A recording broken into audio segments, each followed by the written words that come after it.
Chris Balas from the Wolverine.com, part of the Rivals.com network, covers all things Michigan. Chris, it's great to have you on. Yeah, thanks for having me. I was down in Indy over the weekend, saw the 2 wins, the Chapman 3 to beat Indiana. Your takeaways from the Big Ten tournament?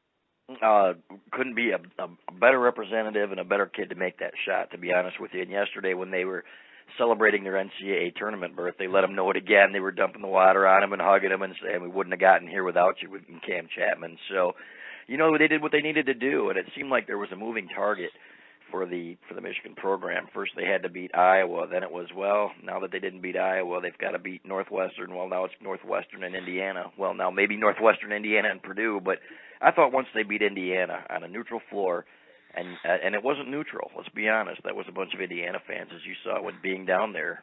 That is the kind of game that proves that you can play in that environment and that you're worthy of the NCAA tournament. Now, a lot of people point to that 4 wins over top 100 teams. Well, that was 4 wins over top 25 teams. And as John Beilein explained yesterday, it wasn't really their fault that they didn't have those top 100 wins, because teams like North Carolina State, teams like at least another team from the Big Ten, maybe a Penn State or an Illinois or somebody, would normally be in there. They weren't this year for different reasons. So I think they got their due. I don't think they're complaining at all about a play-in game, but I was excited for that team because it's worked so hard and worked through injuries to see them get that reward. Now we'll see what they do with it.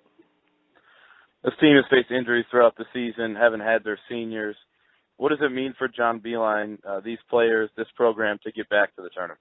It's huge, I think, because it's perception. Nobody really cares or remembers who you lost, or, hey, we didn't have Karis LeVert for the entire year, or Spike Albrecht. They just remember if you made the tournament or not. And 2 years in a row would have been kind of tough to swallow. Now you can look at it and say, okay, throw out the first year of the Beilein era, because that was a transition year. I think they won 11 games. The following year they were in the tournament. That's 6 of 8 years now that John Beilein's been there. And then you can throw in last year, too, and say, they were just riddled by injuries. They lost some guys to the NBA. Mitch McGary would have been back had it not been for a marijuana suspension that was going to take 6 months out of his season. If he comes back, Glenn Robinson probably comes back, and then you lose LeVert and Derek Walton on top of that. So you can kind of push that one aside too. But this year, even with the injuries, you want to take that next step. And Beilein did say yesterday, he said, even if we'd made the NIT, I look at it as a positive step, because we had 16 wins a year ago. Now we're up to 22 wins with a chance to add more. And he said, so we are back on the ascent, and we've got everybody coming back next year. You got a couple of pieces coming in, a true point guard and Xavier Simpson, who I think is going to be pretty good. So then you look at it, and it's one bad year, the 3rd year of the John Beilein era, when he made some staff changes, and Manny Harris was your leader on that team, and for whatever reason, they just didn't click. So he's done a pretty good job, all things considered. Has the same number of Big Ten titles as, I think, a Thad Matta in the same period of time, a Bo Ryan. Maybe not Thad. I think Thad maybe has 3. I think Tom Izzo has 3. So he's right up there in terms of Big Ten titles, right up there in terms of national championship game appearances, and so you want to keep it there, too, with the NCAA appearances, and he's done that. So I've got it really certainly appeases the fan base and keeps Michigan relevant nationally. Now you got to make a little bit of noise and take that next step next year.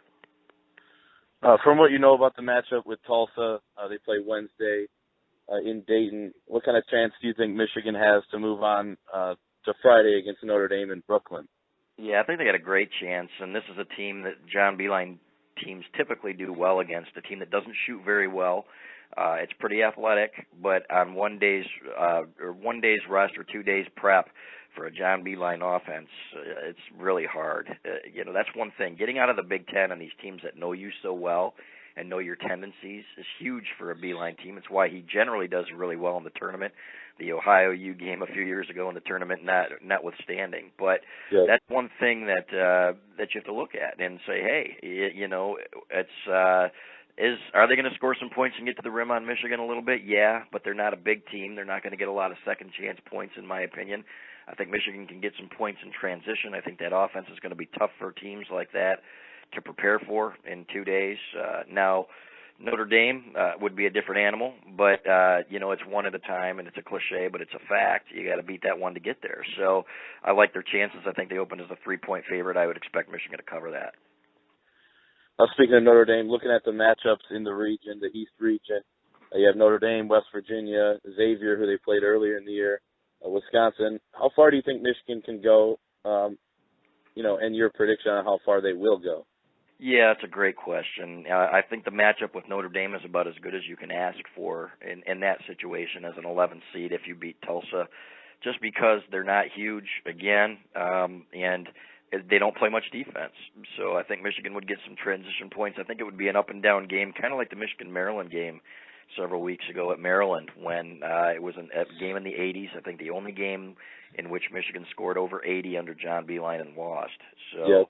But I think it can be that kind of a game. And the interesting thing to watch there, Demetrius Jackson, the point guard for Notre Dame, who's not playing well and who has not played well in the second half of the season, against Derek Walton. Those were two guys who were vying for a scholarship here, along with Monty Morris, and Walton took it before either of those other guys could.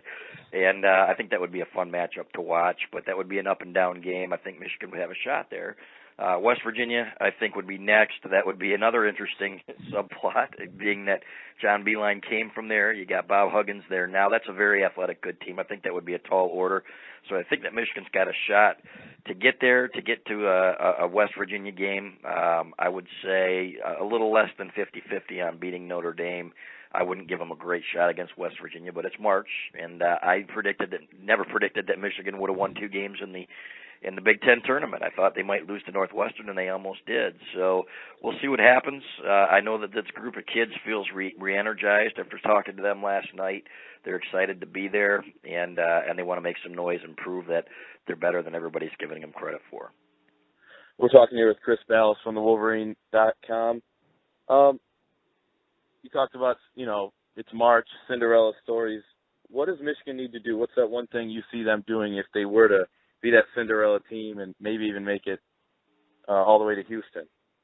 They got to make shots, and that's something that they haven't done well enough in the past couple of several weeks, frankly. Duncan Robinson's got to be the Duncan Robinson we saw at the beginning of the year, in the first half of the year, and he's going to get some more room and an opportunity to do that, and he's got to regain that confidence, and I think he will, partially because I think the scouting report, if you look at him now compared to where he was several weeks ago, people aren't going to say we absolutely have to clamp down on this guy. I think he's going to get some looks and transition too. So again, these aren't great defensive teams that they're going to be playing. So, but they've got to hit those. Zach Irvin cannot go, for example, 2 for 14 or 3 for 14. He's had some games like that. And Derek Walton was an 0-fer in the tournament before he got to Purdue, and he made a couple of shots. So they've got to make shots, I think, at a 41-42% clip from three-point range, and continue to limit the second chance opportunities. It's always a possession game with Michigan and John Beilein. He wants it to be a possession game, and he knows what the numbers have to be if Michigan's going to be able to do that and to win. So if they shoot well, if they limit teams to under 10, 9-8 offensive rebounds, I think that they've got a great shot, and we'll see what happens. But I think they've certainly got the ability to do that. We'll see where the legs are, but that's what it's going to take. And again, I like the first 2 rounds. I think Michigan can make some noise, but again, you got to come out and shoot well, otherwise you could lose in that first game as well. Switching gears here to Michigan football for a quick moment. Jim Harbaugh brought his team down to Florida for spring break a couple of weeks back. You were down there covering the team. How did they look, and why was everybody so up in arms about the trip? Well, it's the SEC that was up in arms about the trip because they're in Michigan's backyard, and they tried to spin it as though it's bad for the kids on their spring break. But when we saw Jake Butt sitting there, with his feet in the sand and drinking some root beers and eating fish tacos and stuff, he didn't look like he had it too bad. So they had a great time, and we'll see if the NCAA has any cojones here. And if they shut that down, then you're going to see an uproar, I think, from Jim Harbaugh, because he said there was nothing but positives about it, and from what we saw, that was exactly the case. They looked good. I will say that the quarterbacks have a long way to go, but at the same time, we heard the same thing about Jake Rudock a year ago at this time, and actually, I don't think he was even on campus yet, and you'd heard about the quarterbacks and that they needed help there, and that was absolutely true. John O'Korn is the guy that we expected to look better than he did, but at the same time, that defense with Don Brown, the new defensive coordinator, They brought everything but the kitchen sink at him and gave him some different looks. The secondary was outstanding. I think this defense has a chance to be a top 10 defense in the country. I think the defensive line is going to be outstanding. I think the linebackers will actually be better, frankly, even though they lose a few seniors there. They've got some athleticism now. Ben Gedeon exceeded expectations, and then you've got some defensive backs that are going to be All-Americans there. There's no question about it. Jabril Peppers playing the Sam linebacker, too, I think is a great move because now you get him involved in every facet of the defense. So it's really, to me, about the offensive line, who they get to play center, because Graham Glasgow was so good last year, and then about the quarterback position. I think your receivers are going to be great. I think your running backs will be above average and more than adequate. So it's going to be about the line and the quarterbacks to see whether or not Michigan can contend for the Big Ten. I think they will. It'll come right down to November again and be in contention for that playoff. And I think there's certainly an opportunity there. Speaking of Don Brown, the new defensive coordinator for Michigan, what can Michigan fans expect out of him and his defenses? Love that guy, and so does Jim Harbaugh. Listening to him out there, that guy is a perfectionist and really gets on his kids. You make a mistake, then you better not make it twice, or you're going to be on the sideline. And it's like but Harbaugh said he peels the paint off the walls when he talks, and he's very aggressive. He wants to come and bring pressure, and he did that from all angles. Peppers, as we talked about earlier, they would line him up never in the same place twice, and you didn't know what he was going to do. You're going to be keeping quarterbacks guessing. So they corner blitzed. They brought, they did some stunts. They did some twists. They did some blitzes from every different angle, and there were several times that the offensive line just couldn't handle it, and you couldn't blame them. I mean, you just really couldn't tell where they were coming from next. So going to be aggressive, which is the way that Jim Harbaugh likes it. And the guy had the number one defense in the country last year when Boston College had an offense that I think was 3 and out on 40-something% of its possessions.